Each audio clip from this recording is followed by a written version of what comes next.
Welcome to new episode of engineering beyond textbook. आज के संदर्भ में एक स्पेशल चीज को डिस्कस करना चाहेंगे और थोड़ा सा वीडियो लंबा हो सकता है, तो बने रहिए। और आज का टॉपिक है how to crack an interview. How to crack an interview.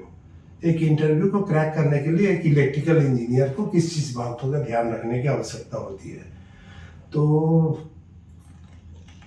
आदत से मजबूर एक कहानी से शुरुआत करते हैं। पहला पॉइंट है, एक आप अगर देखोगे एक मक्खी का आकार जो होता है, उसके पंख काफी छोटे छोटे होते हैं और मक्खी का आकार बहुत बड़ा होता है।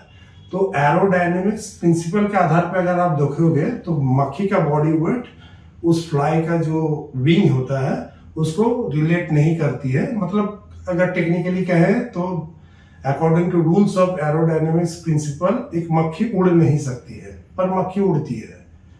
क्योंकि मक्खी को गलतफहमी होगा कि उसको शायद लगता है कि भगवान ने उसे पंख दे रखा होगा उड़ने के लिए, और पंख है तो हमें उड़ना चाहिए। और ऐसा करने के लिए मक्खी 300 बार अपने पंख को फड़फड़ाती है एक सेकेंड में। मैंने आपको पिछले कोई वीडियो में बताया था कि इलेक्ट्रिकल पल्स ऊपर नीचे जो होता है एक सेकंड में 50 साइकिल्स का होता है। तो मक्खी के बारे में जब बात कर रहा हूं तो एक सेकंड में 300 बार वो पंख को फड़फड़ाती है असंभव कार्य को संभव करने के लिए। तो यहाँ पॉइंट 1 में ये देखना है कि विल पावर बनाए रखना है, सेल्फ बिलीव, खुद पे जो विश्वास है वो बनाए रखना है। और पॉइंट 2, एक वीडियो में मैंने देखा था, नॉर्मल किसी रोल में स्क्रॉल में रील में या वीडियो में देखा था, उसमें इंटरव्यूअर जो स्टूडेंट आते हैं उनसे कहते हैं right something on the board, या आप उसको हिंदी में अगर लेंगे तो बोर्ड में कुछ भी लिख दीजिए। तो अगर आप उनके बातों को फोकस करेंगे, फोकस ऑन हिज सेइंग, मतलब क्या बोल रहे हैं, और कंसंट्रेट करोगे, तो मेरा ये मानना है कि इंटरव्यू में जाने से पहले थोड़ा सा कम बोलिए, ध्यान को एकाग्रता बनाए रखिए, और वो क्या बोलना चाहता है उस पर थोड़ा सा फोकस करेंगे तो चीजें ज्यादा आसानी और आसान और क्लियरली आपको समझ में आएगी। सिंपली है, एक पेन लेना था, वो बोर्ड में लिख देना था कुछ भी। अगर वो इंटरव्यूअर ये बोलते हैं कि right something on the board, तो समथिंग लिख दीजिए।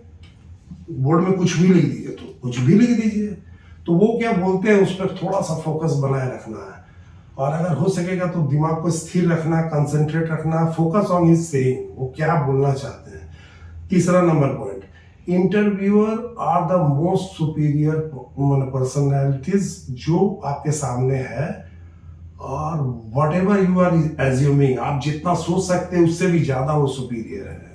ऐसा आप मान लीजिए चंद सेकंड के लिए। ऐसा क्यों बोल रहे हैं, आपने देखा होगा 300 स्टूडेंट आते हैं इंटरव्यू देने के लिए, इंटरव्यू एक ही व्यक्ति ले रहा होता है, और कुछ स्नैक्स रखा रहता है, बिस्कुट रखा रहता है, वो उसमें से कुछ खाते रहते हैं और कुछ बिस्कुट खाते रहते हैं, सवाल पूछते रहते हैं।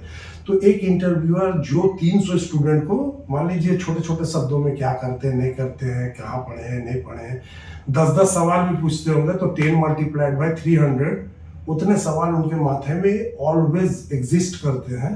तो they are not the normal persons, वो आसान लोग तो बिल्कुल नहीं है। आप उसको डिवैल्यूएट करने का गलती ना करें तो ज़्यादा बेहतर होगा, चीज़ें आपके पक्ष में जो ज़्यादा होगा। और सबसे मोस्ट इम्पोर्टेंट थिंग जो मैं पॉइंट आउट करना चाहता हूँ एक इंटरव्यू के दौरान में, आप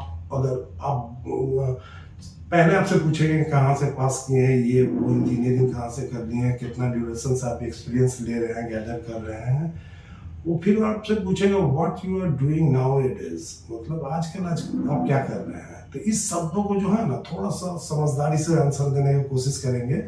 अगर मान लीजिए कि आप हॉकी प्ले करते हैं, हॉकी की खेल रहे हैं, और आपको लगता है कि क्रिकेट के बारे में आप ज्यादा सवालों का आंसर दे सकते हैं, तो उनको बता दीजिए कि नहीं, मैं क्रिकेट खेल रहा हूँ, हॉकी नहीं खेल रहा हूँ।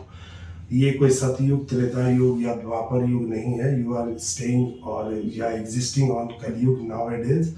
अगर आप फिलहाल कलयुग में आप रह रहे हैं, तो थोड़ा सा अगर ऐसा कोई झूठ बोल देंगे जिससे किसी को नुकसान नहीं होगा, तो उससे कुछ दुनिया में परिवर्तन नहीं हो जाएगा।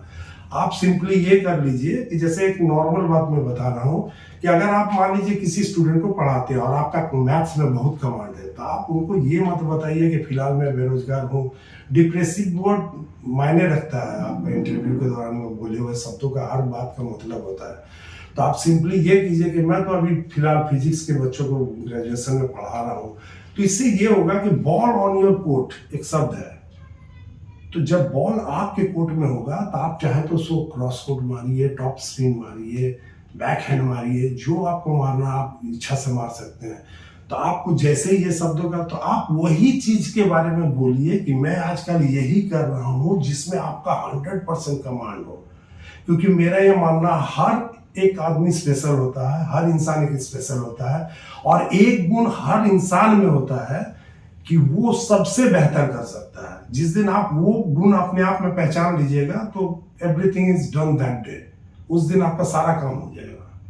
तो थोड़ा सा फोकस बनाए रखेंगे, सेल्फ बिलीव बनाए रखेंगे, सिंपली एकदम फोकस्ड रहेंगे, और ये शब्दों का चयन अच्छा से करेंगे कि आजकल आप क्या कर रहे हैं। ये शब्दों का आंसर देने से पहले थोड़ा सा सावधानी से उसका आंसर देंगे तो चीजें आपके पक्ष में रेलिवेंटली बहुत ज्यादा हो सकती है। Thank you, that's it from the day. Thank you, बने रहिए।